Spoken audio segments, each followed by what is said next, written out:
역사는 위대한 리더들로 인해 이끌어져 왔습니다. 사실이죠. 그렇지만 일반 민중들의 높고 숭고한 정신들의 가치가 역사의 흐름을 한순간에 바꾸어 나가는 일도 많았습니다. 몇 년 전 우리나라도 그랬죠. 우리는 보통 드러난 리더들을 위인이라 여기며 그를 기억하고 추앙합니다. 그러나 사실 드러나지는 않았지만 역사의 중요한 순간순간에 자기의 역할을 잘 감당해왔던 숨겨진 위인들도 있었습니다. 아니, 제법 많았습니다. 예수님께서 십자가에 못 박히신 사건은 실로 모든 사람들에게 충격적인 사건이었습니다. 또 모든 사람들을 두렵게 만든 사건이기도 했습니다. 감히 두려워서 아무도 예수님의 죽음에 말려들기를 꺼리던 그때였습니다. 시간은 계속 째깍째깍 가고 있었습니다. 오늘 본문의 42절에 이날은 준비일 곧 안식일 전날, 지금 말하면 금요일날 십자가에 못 박히시고 지금 말하면 토요일날, 유대인들에게는 토요일이 안식일이거든요. 안식일날에는 아무 일도 못합니다. 장례를 치를 수도 없고 또 일을 할 수도 없었습니다. 그렇게 시간이 째깍째깍 흘러가고 있었습니다.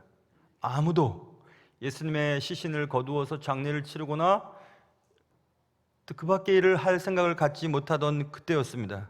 그때 갑자기 혜성같이 나타난 한 인물의 이야기가 오늘 본문에 기록되어 있습니다. 그분은 아림마대 사람 요셉이라고 써 있습니다. 아리마대, 지금은 서울이라 하지만 예전에 한양이라고 불렀죠. 아리마대는 구약의 라마다임 소빔이라고 하는 지명을 여러분 들어보셨어요? 라마다임 소빔. 라마다임 소빔은 에브라임 산지에 있던 어떤 동네인데 그 동네는 사무엘의 고향입니다. 그 사무엘의 출생할 때 그 동네 이야기가 나옵니다. 예루살렘에서 북서쪽으로 약 30km쯤 떨어져 있는 지방 도시죠. 거기 지방 사람이었던 요셉, 그곳 출신 요셉, 아니면 그곳에 살고 있던 요셉, 어찌됐든 그 요셉에 관한 이야기를 오늘 살펴보는 것이 오늘 설교의 내용입니다. 그는 어떤 사람이었는가? 그는 어떻게 혜성처럼 나타나 예수님의 마지막 십자가 사건을 아름답게 장식할 수 있었는가? 그는 어떤 은혜를 받았는가? 우리는 그 사건을 통해서, 그 인물을 통해서 무슨 교훈을 얻을 수 있을 것인가? 그런 것들을 얘기를 나누려고 합니다. 오늘 말씀을 통해서 여러분 각자에게 주시는 하나님의 은혜가 가득하시기를 주님의 이름으로 축원합니다. 오늘 아리마대 요셉에 관한 설명은 한 3가지 정도로 설명이 될 수 있는데, 오늘 아리마대 사람 요셉이라고 했죠. 그는 당돌이 빌라도에게 들어가 예수의 시체를 달라고 얘기했다. 그는 당돌한 사람이었다. 예수님의 십자가 사건에 아무도 말려들고 싶지 않던 그런 시간들이 째깍째깍 흘러가고 있었습니다. 제 아무리 용기 있는 사람도 선뜻 나서는 사람이 없었습니다. 만일 아무도 요구하는 사람이 없다면 예수님의 시체는 전례대로 그냥 십자가에 매달려 둔 채 안식일을 지난 후까지 그냥 두거나, 그래서 새나 들짐승의 먹이로 그냥 내버려 두거나, 아니면 그냥 여차여차 시체를 수습해서, 제가 바라볼 때 예루살렘 성읍을 바라볼 때 좌측이죠. 제가 볼 때는 예루살렘 성에서 보면 우측이고, 흰놈의 골짜기로 시신을 던져버렸습니다. 그리고 정기적으로 불을 지르고, 그래서 막 시신들이 타는, 그리고 막 모든 쓰레기와 막 짐승들의 사체들이 있는 그 흰놈, 게헨나라고 하는 지옥. 그래서 사람들이 막 타고 시신들이 죽고 하는 그 광경을 보면서 지옥도 아마 저러지 않을까라고 하는 그런 이름으로 흰놈의 골짜기라고 하는 골짜기에 던져져서 불태워 없어지거나, 뭐 그런 수순을 밟을 그런 순간이 다가오고 있었습니다. 그런 처지에 놓였습니다. 시간은 점점 흘러갑니다. 안식일 전날에 십자가에 달리셨다고 했는데, 지난주 우리가 살펴보았지만 예수님께서 십자가에 달리신 시간이 지난주 본문 25절 보시면 때가 제3시가 돼요. 성경의 시간은 현재 시간으로 환산하려면 6을 더하면 된다고 말씀드렸죠. 3시니까 3 더하기 6은 9시입니다. 오전 9시에 십자가에 달리시고 돌아가신 시간이 제9시입니다. 9시. 9시는 9 더하기 6은 15시죠. 그러니까 3시죠. 그러니까 9시부터 3시. 이게 의미가 있어요. 3시에 이제 예수님이 죽으시고, 죽었나 이제 뭐 병사들이 보고 뭐 여차여차 하는 시간들이 지금 흘러가고 있습니다. 유대인들에게 있어서의 저녁의 개념은, 하루 개념은 오후 3시부터 6시까지가 이른 저녁이에요. early evening이죠. 그래서 그것을 저녁이라고 하고, 해질 때라는 말로 표현되어 있을 때 해질 무렵은 6시 어간을 말해요. 그래서 6시가 지나면서부터 해가 지니까 6시부터는 다음 날입니다. 다음 날이에요. 그러니까 안식일 전날 십자가에 달리시고 3시에 죽으시고 6시까지 맥시멈으로 3시간밖에 없어요. 장례를 지낼 시간이 3시간밖에 없어요. 내버려 두면 십자가에 달려서 새나 짐승의 밥이 되거나 아니면 흰놈의 골짜기에 던져져서 그냥 불타 없어지는 그런 수순을 밟을 수밖에 없는 그런 처지였습니다. 시간이 계속 째깍째깍 흘러가고 있었습니다. 그때 아리마대 사람 요셉이 등장하게 됩니다. 그리고 빌라도에게 들어가서 시체를 달라고 요청하였다. 갑자기 등장하였습니다. 아리마대 사람 요셉의 이야기가 오늘 본문에 갑자기 등장하지만 요한복음 19장 38절에 그는 예수의 제자였다고 기록으로 남아있고, 그렇지만 두려워해서, 사람들을 두려워했겠죠, 그것을 숨기고 있었다 이렇게 쓰여 있습니다. 어느 순간 어느 때 예수님의 제자 중에 한 사람이 되어 있었으나 그는 그의 위치와 사람들 때문에 두려워해서 공적으로 드러낼 수는 없는 그런 상황에 있었다. 그런데 지금 오늘 이 십자가 사건에 연루되어 고통을 당하고 어려운 일을 당할지도 모르는 이 순간에 아리마대 요셉이 등장하고 있는 겁니다. 대단한 용기가 아닐 수 없죠. 그래서 성경은 아리마대 사람 요셉이 와서 당돌하게라는 단어를 썼습니다. 당돌하다는 헬라어 톨마오는 용감하고 용기 있다는 뜻입니다. 영어의 dare 혹은 bold라고 하는 뜻이죠. 용기 있고 용감하게 시신을 달라고 요청했다. 너무 사람들이 놀랐을 것입니다. 시체를 달라고 하고, 또 빌라도는 예수가 벌써 죽었을까? 라고 생각하면서 백부장에게 죽은지 알아보려고 했습니다. 당대 십자가에 달린 사형수들은 보통 3일 정도의 목숨이 붙어 있답니다. 그러니까 죽지 않은 시신을 줄 수가 없으니까 확인해 보라고 했는데 죽었다고 대답이 왔습니다. 아마 빌라도는 이상히 여겼다 성경에 써 있죠. 약 6시간 만에 십자가에 달린 예수가 죽었다, 확인해보고 주었다, 시신을 주었다 이렇게 얘기했습니다. 그의 행동은 매우 당돌했다.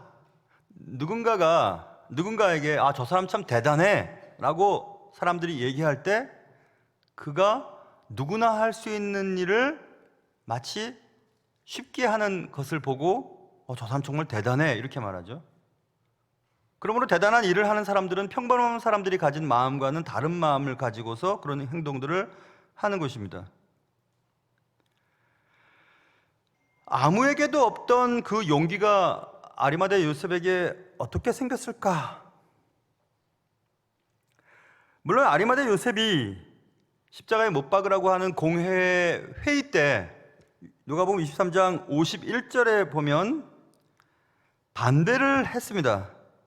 그들의 결의와 행사에 찬성하지 아니한 자라.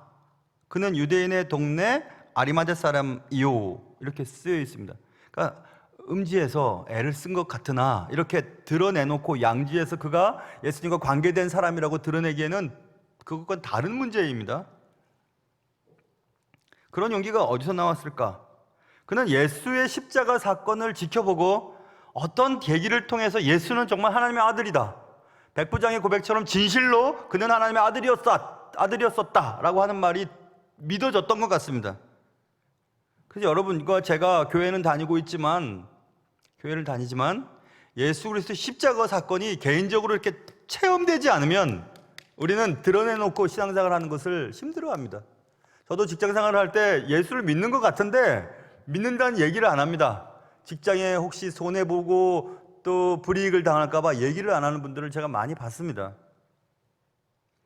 어찌됐든지 그는 이제 공적으로 그가 예수와 관계된, 적어도 예수와 관계된 사람, 예수를 사랑하는 사람이라는 사실을 드러낼 정도로 그의 믿음이 무엇인가 어떤 계기를 통해서 변화받았다는 사실을 성경은 보여주고 있습니다.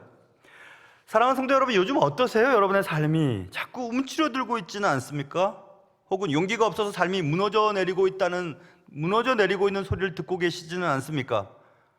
돈이 없어서 그렇죠. 힘이 빠져서 그렇죠. 사회적인 지위가 없고 이제 은퇴해서요. 그것 때문에 그런 것이 아니에요. 그것 때문에 힘이 없고 그것 때문에 주눅 들고 그것 때문에 움츠러드는 것이 아니고, 무엇이 부족해서 그런 것이 아니고, 나의 힘의 근원이, 나의 생명의 근원이, 나를 살리시는 근원이 누구에게 있고 어디에 있는지를 자주 잊어버리기 때문에 그런 것입니다. 아리마대 요셉은 자신의 위치, 자신의 생명, 자신의 가지고 있는 어떤 권리들, 누려왔던 어떤 권한들을 하루아침에 날릴 수 있는 그런 상황 가운데서 주님을 선택합니다. 뭔가 그가 달라졌습니다. 분명히 그는 생명의 주권이, 모든 것의 주인이 하나님이시고 예수님으로부터 나왔다는 사실을 그가 어떤 순간에 깨닫게 된 것은 틀림이 없는 것 같습니다. 그래서 그는 당돌하게 빌라도에 가서 예수 시체를 달라고 요청할 만큼 변해버렸습니다. 그는 정말 담대했습니다. 용기가 있었습니다. 요셉은 그의 믿음을 공개적으로 드러낼 만큼 무엇인가 변화가 있었습니다. 교회를 이렇게 섬기고, 또 제가 어릴 때부터 교회를 쭉 다니면서 교회에 많은 사람들이 오고 가고 하지만 딱 두 종류로 나눌 수 있을 것 같습니다. 이 본문을 이렇게 쭉 준비하면서 여러분 아시는 그룹인지요? 1990년 후반에 아주 인기몰이를 했던 그 영국 출신의 5인조 밴드들이 있어요. 아주 목소리가 참 좋죠. 사실은 아일랜드 사람들이었는데, 보이존이라고 하는, 여러분 그룹 아세요? 보이존 지금 해체됐는데, 보이존의 노래들 다 좋습니다. 좋은 거 많이 있는데, Everyday I Love You라고 하는 노래가 있어요. Everyday I Love You, 날마다 나 너 사랑해, 이런 노래인데, 거기 첫 소절이 이렇게 시작됩니다. I don't know, 나 몰라요. But I believe 하면서 쭉 가사가 있는데 되게 감미롭습니다. 나는 당신에 대해서 모르지만 난 믿어요 하면서 쭉 이렇게 노래가 진행되는데, 그 소절이 생각이 났어요. 그래서 반복해서 듣고 또 듣고 그랬습니다. 나는 주에 대해서 모르지만 믿습니다 라고 하는 부류의 사람이 있고, 나는 예수에 대해서 압니다. I know him. 나 그에 대해서 압니다. I know him. I know, but I don't believe. 난 믿지는 않습니다. 그런 사람들이 있어요. 제자들은 예수님과 함께 다니셨죠. 먹고 자고, 예수님 뭘 좋아하시는지, 예수님 뭘 싫어하시는지, 예수님이 어떨 때 화가 나시는지, 예수님에 관한 지식은 많았습니다. 예수를 믿지는 않았어요. 예수가 십자가에 달리시고 또 부활하시고 우리의 구세주가 되셨다는 사실을 다 흩어져 버렸습니다. 14장에 보면 우리가 이미 살펴봤지만, 마가복음 14장에 다른 사람들은 다 버려도 나는 당신을 버리지 않습니다 라고 외치던 베드로, 또 그 말을 듣고 있던 모든 제자들도 우리도 당신을 버리지 않습니다 라고 얘기했던 제자들은 그때 이곳에 아무도 없었습니다. 아무도 보이질 않아요. 그는 예수님에 대해서 알았지만 예수를 믿지는 않았죠, 그때까지는. 그러나 아리마대 요셉은 예수님에 대해서는 잘은 모릅니다. 그러나 그때 그는 믿음을 발휘했다는 것을 알 수 있어요. 보이존 누군가, 보이존 여러분 제 또래나 저 밑에나 저 윗또래 아주 대단히 히트를 많이 쳤던 영화 노팅힐이라고 하는 영화 있죠. 거기 No Matter What이라고 하는 그 노래가 보이존의 노래예요. 아주 너무 감미롭죠. 어찌됐든 이제 그 소절이 생각났어요. 팝송을 듣던지 아니면 가요를 듣던지 마치 성경에서나 뽑아올 수 있을 만한 그런 구절들이 있죠. 그런 건 제가 암기하거든요. 머릿속에 담습니다. 그래, 그 소절이 생각났어요. 나 당신에 대해서 모르지만 당신을 믿습니다. 여러분, 알고 믿는 거 아니라고 했죠. 믿으면 보인다고 했죠. 믿으면 믿어져요. 믿으면 알아지는 거죠. 그러니까 지금 아리마대 요셉은 그렇게 변화를 입었습니다. 용기를 갖게 되었습니다. 그것이 아리마대 요셉에 대한 첫 번째 설명이고, 두 번째는 43절 후반절에 보면 이 사람은 존경받는 공회원이었다 이렇게 말하고 있습니다. 여기 존경받는 공회원이라는 말은 매우 쉽지 않은 표현입니다. 요즘 말로 바꾸면 이런 겁니다. 존경받는 국회의원이란 말과 비슷합니다. 다시 말해서 이 말은 아리마대 사람 요셉이 드물게 괜찮은 사람이라는 말입니다. 물론 좋은 국회의원들도 계시지요. 그러나 국회의원 하면 부정적인 의미가 있죠. 공회원 하면 부정적인 의미가 있습니다. 상대의 정치, 권력, 또 재물 이런 것에서 권세를 누리던 그런 그룹이었고, 십자가에 예수를 매달아 죽게 했던 회의가 공회회부터 시작되지 않았습니까? 그 회의 회원 중에 한 사람이 아리마대 요셉이었는데 그는 존경받는 공회의원이었다, 이렇게 말하고 있습니다. 굉장히 드물게 괜찮은 사람이었다는 것을 존경받는 공회원이라고 하는 단어로 설명하려 하고 있습니다. 여러분, 자리가 사람을 만드는 말이 있죠. 어떤 사람을 어떤 자리에 앉혀놓으면 그 자리에 걸맞게 행동을 한다. 그래서 자리가 사람을 만든다는 말도 있지만, 사실 요즘도 아니고 책에나 또 이런 것을 보면 그런 말도 있어요. 그런 똑같은 말이지만 자리가 그 사람이 누구인지를 말해주기도 한다. 자리에 앉기까지는 그 사람이 어떤 사람인지 모르지만 그 자리에 앉은 후에 그 사람이 그 자리를 감당할 만한 사람은 아니었구나라는 것을 나중에 알게 되는 경우들도 있다, 이 얘기죠. 그러므로 결국 이 말은 자리에 맞는 사람이, 그렇지 않은 사람이 자리에 맞기 위해 행동을 하다 보면 자리에 맞는 사람이 되어간다 라는 말이 될 수도 있고, 자리에 맞을 줄 알았는데 자리에 앉혀보니까 자리에 맞는 사람이 아니었어 라고 하는 결과를 얻을 수도 있다, 이렇게 두 가지로 얘기할 수 있는데, 어떤 사람에 대해서 예전에 저 사람은 저러지 않았는데 그 자리에 앉더니 이상하게 변했어, 부정적인 의미죠. 아니, 이 자리에 앉았더니 예전에 그렇지 않았던 사람이 저렇게 변했단 말이야. 보통 부정적인 의미인데, 그러므로 지금 그런 자리에 앉았는데 그런 사람이야? 하고 지금 놀라는 표현입니다. 존경받는 공회원. 존경받는다는 이 단어로 번역된 헬라어 유스케몬이라고 하는 이 단어가 여성과 쓰일 때 얼굴이 예쁘다 혹은 아름답다, 매혹적이다는 단어로 번역을 합니다. 그런데 남성과 쓰일 때, 남성에 쓰일 때는 도덕적이고 심미적으로 걸맞은 훌륭한, 이런 뜻으로 번역을 할 수 있거든요. 그러므로 아리마대 사람 요셉은 도덕적으로 결함이 없는, 존경받기에 매우 걸맞은 사람이었다라는 것을 지금 설명하고 있는 겁니다. 존경하다라는 말은 그게 이상하다는 겁니다, 여러분. 그게 대단한 것이라는 것을 지금 말씀하고 있는 것입니다. 술술 읽혀지는 책은 아닙니다. 그러나 한 번쯤 마음 먹고 읽을 만한 책들이 우리에겐 있죠. 정말 억지로라도 한 번쯤은 읽을 만한 책들이 있습니다.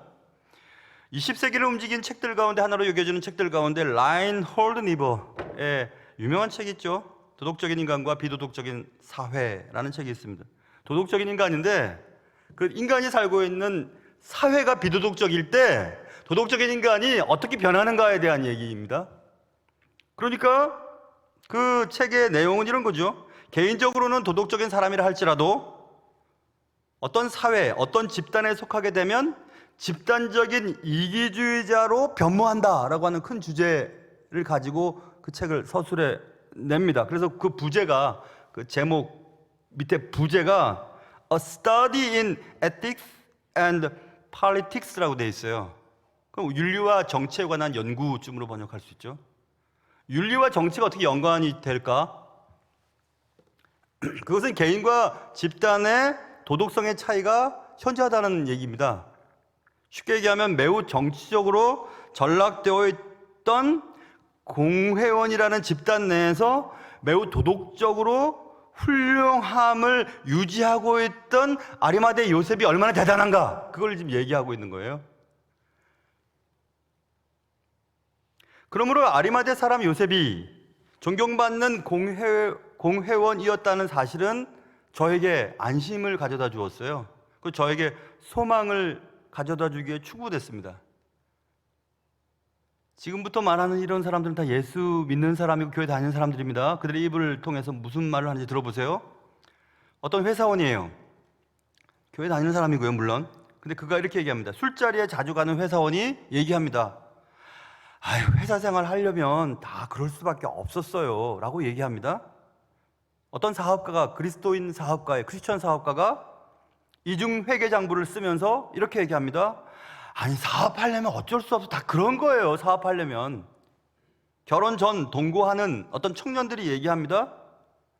아이, 목사님 요즘 다 그래요. 그냥 그렇게 살아보고 결혼하는 거죠 뭐. 다 그래요. 요즘에는 그렇게 해야 사업할 수 있고, 그렇게 해야 회사 생활 할 수 있고, 그렇게 해야 결혼도 할 수 있는 겁니다. 이렇게 얘기를 어쩔 수 없어요 라고 얘기하는 것이 정말 어쩔 수 없기 때문에 꼭 그렇게 얘기해야만 되는 것은 아니구나 라는 그런 안심을 제가 갖게 되었어요.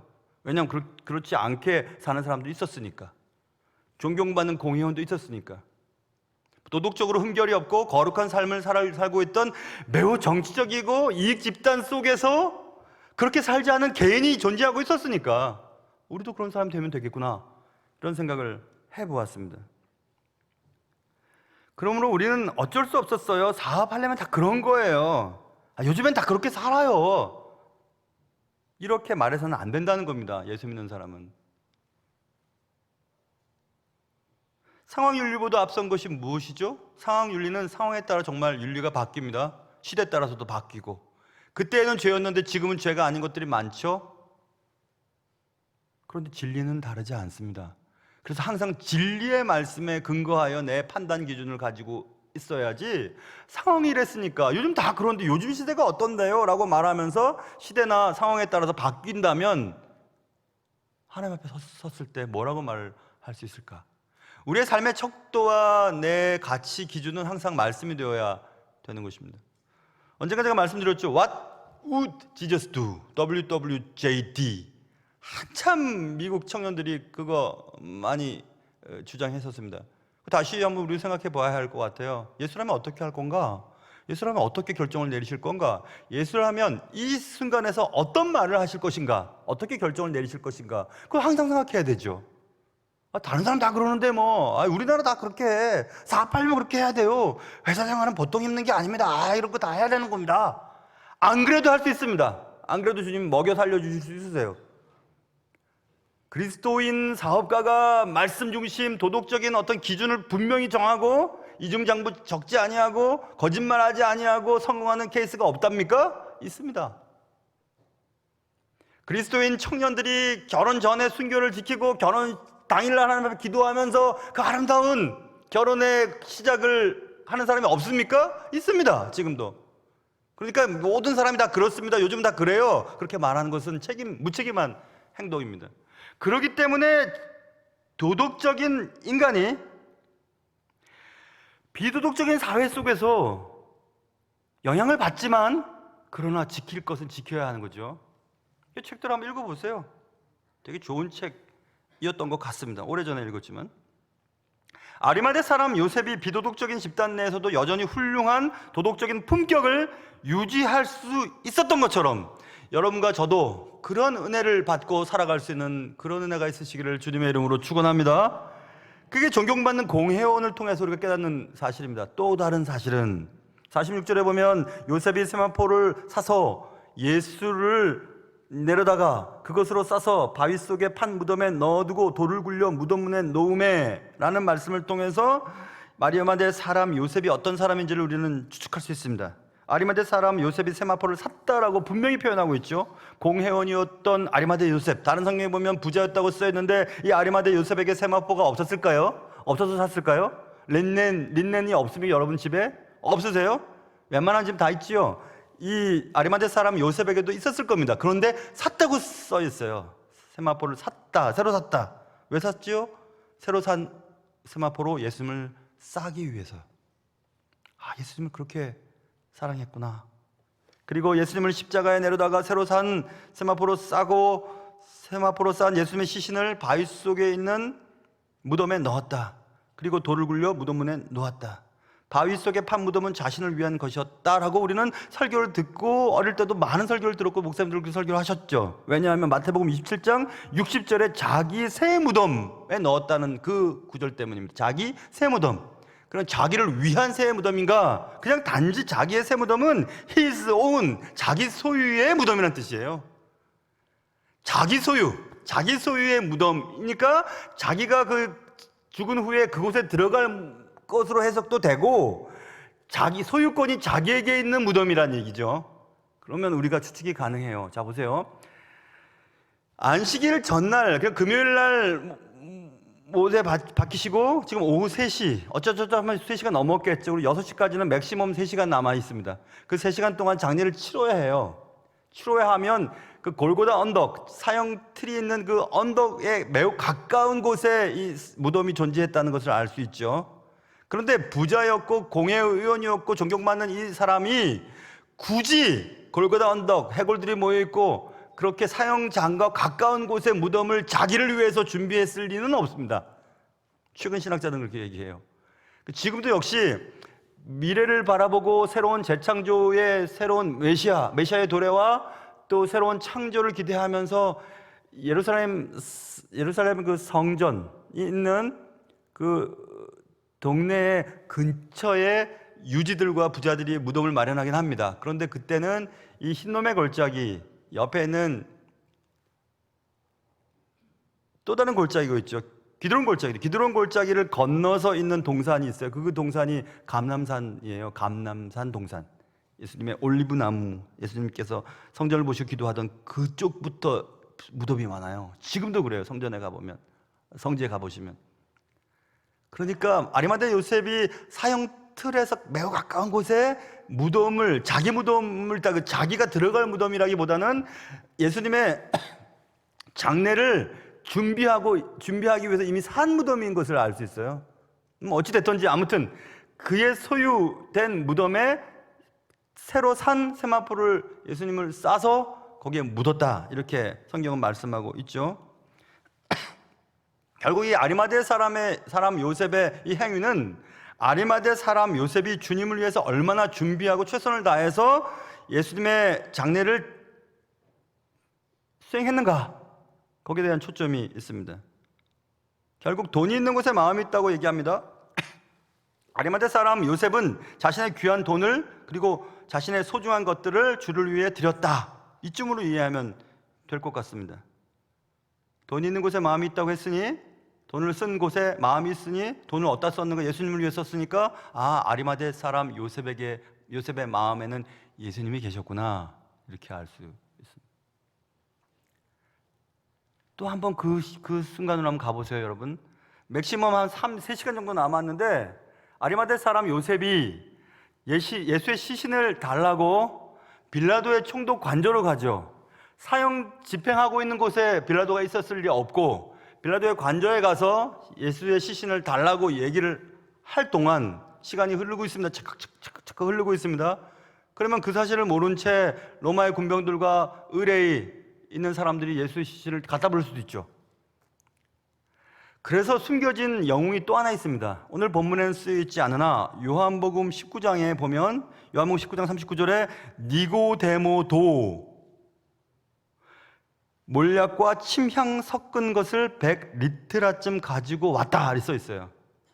지금 아리마대 사람 요셉이 이런 장례 절차를 치르는 과정 속에 누군가 또 하나 있었는데 그 누군가가 니고데모였습니다. 니고데모는 우리가 잘 아는 부자 청년 바리새인, 역시 바리새인, 그 사람이 그때 아리마대 사람 요셉과 함께 예수 십자가 그 일에 관여했다는 것을 알 수 있습니다. 그러면 이제 이해가 돼요. 아리마대 사람 요셉이 예수의 시신을 달라고 빌라도에게 갈 동안 니고데모는 시신을 지키고 있었겠구나, 충분히 추측이 가능한 결과를 얻을 수 있죠.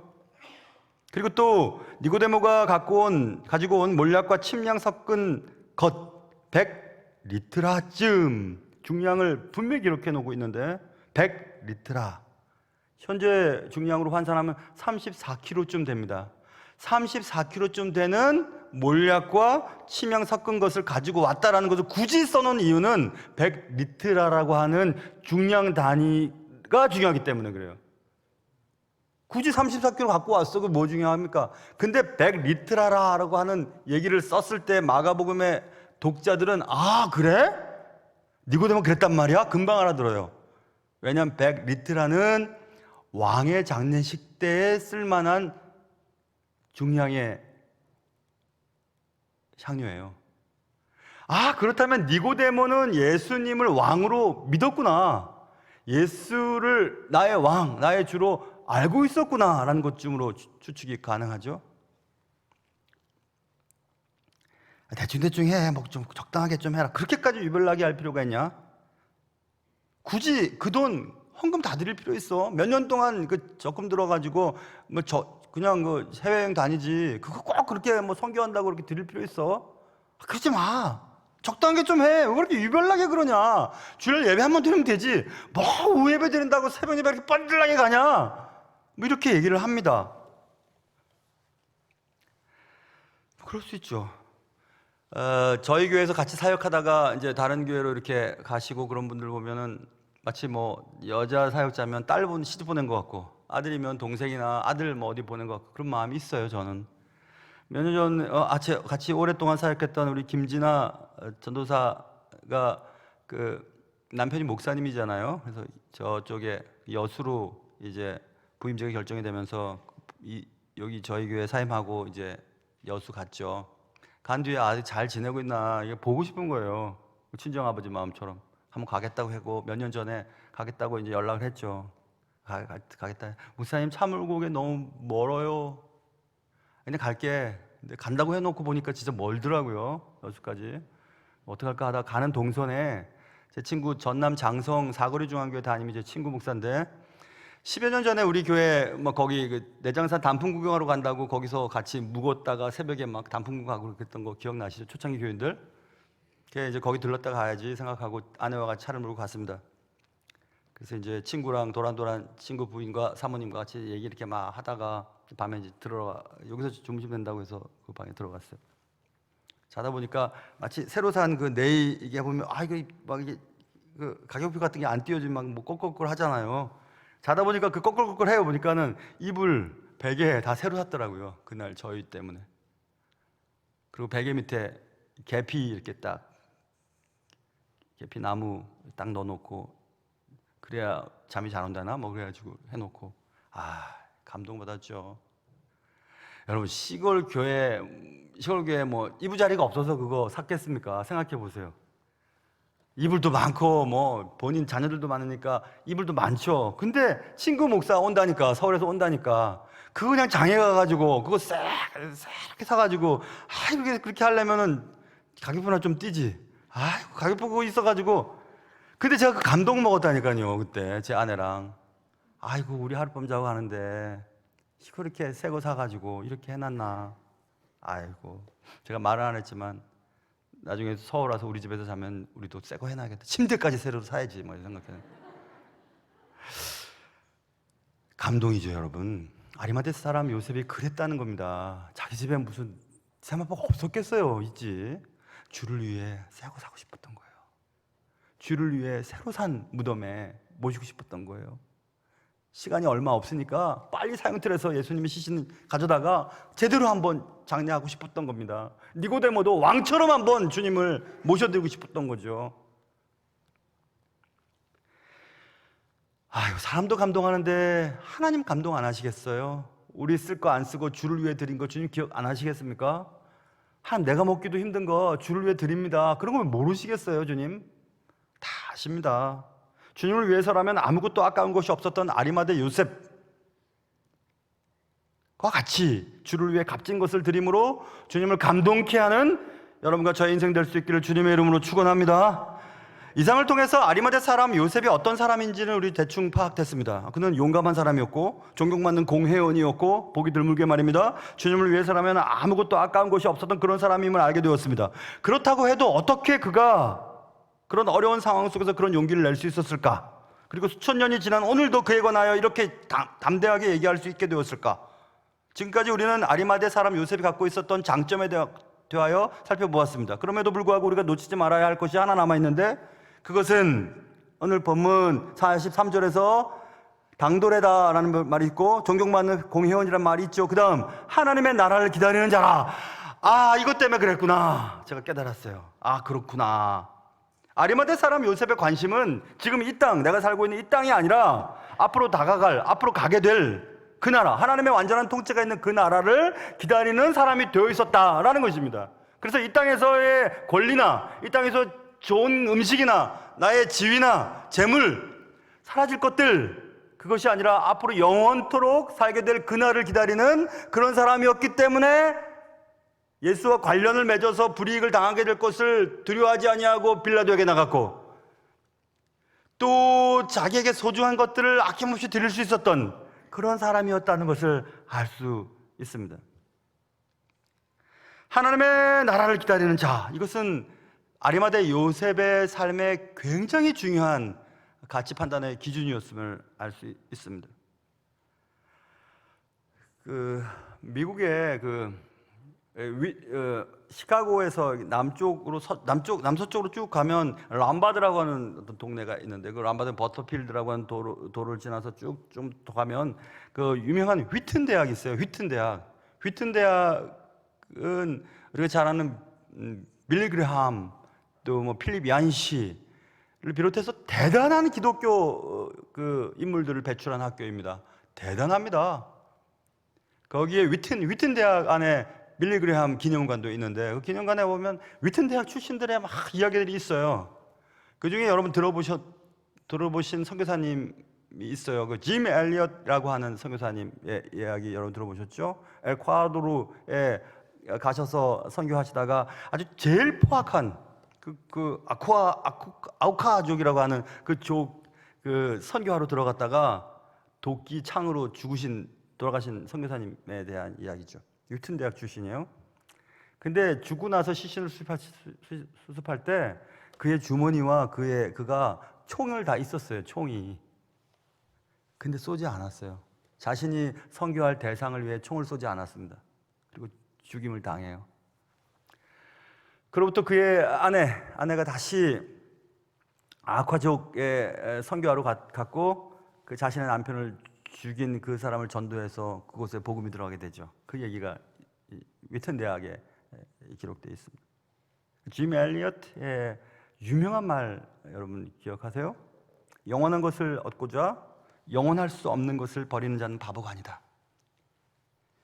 영원한 것을 얻고자 영원할 수 없는 것을 버리는 자는 바보 아니야. 꼭 자신의 최후를 미리 예측한 것처럼 얘기했습니다. 영원하지 않은 이 땅의 삶을 영원한 하늘나라에서 삶을 위해 던져버리는 게 나 바보야? 바보 아니야. 그의 삶은 그렇게 끝났습니다. 오늘 우리는 드러나 있진 않으나 예수 그리스도의 십자가 사건 속에서 매우 중요한 역할을 감당했던 아리마대 사람 요셉, 그리고 다른 복음서에서 기록되어 있는 이때 함께했던 니고데모에 대한 얘기를 했습니다. 어떤 신학자는 secreted disciples라고 얘기했어요. 비밀스러운 제자들, 감추어진 제자들. 사랑하는 성도 여러분, 결정적인 순간에 귀한 역할을 감당하는 자들이 있으십니다. 겉으로 드러나 있진 않으나 결정적인 순간에 그런 일을 하는 분들이 있으세요. 그분들은 숨겨진 위인들이죠. 아리마대 사람 요셉은 영원한 하나님의 나라를 기다리는 그런 자였습니다. 그랬길래 그런 행동을 할 수 있었습니다. 자, 이제 여기까지 얘기한 후 여러분에게 질문을 던질 차례가 됐죠. 그렇다면 여러분은 어떤 사람인지, 여러분은 어떤 사람이신지 답을 하셔야만 합니다. 기도하겠습니다. 사랑하는 주님, 아리마대 사람 요셉, 제자들도 없었고 예수님의 친족도 없었던 그때, 예수님과 관계가 맺었다는 사실을 알게 되면 불이익을 당할 수밖에 없었던 그때, 아리마대 사람 요셉은 공회원이었으나 그는 담대하게 주의 마지막 십자가 사건의 뒤에 귀한 역할을 했습니다. 그는 하나님의 나라를 기다리는 자였습니다. 사랑하는 주님, 우리도 그렇게 살 수 있도록 도와주시옵소서. 예수님의 이름으로 기도합니다.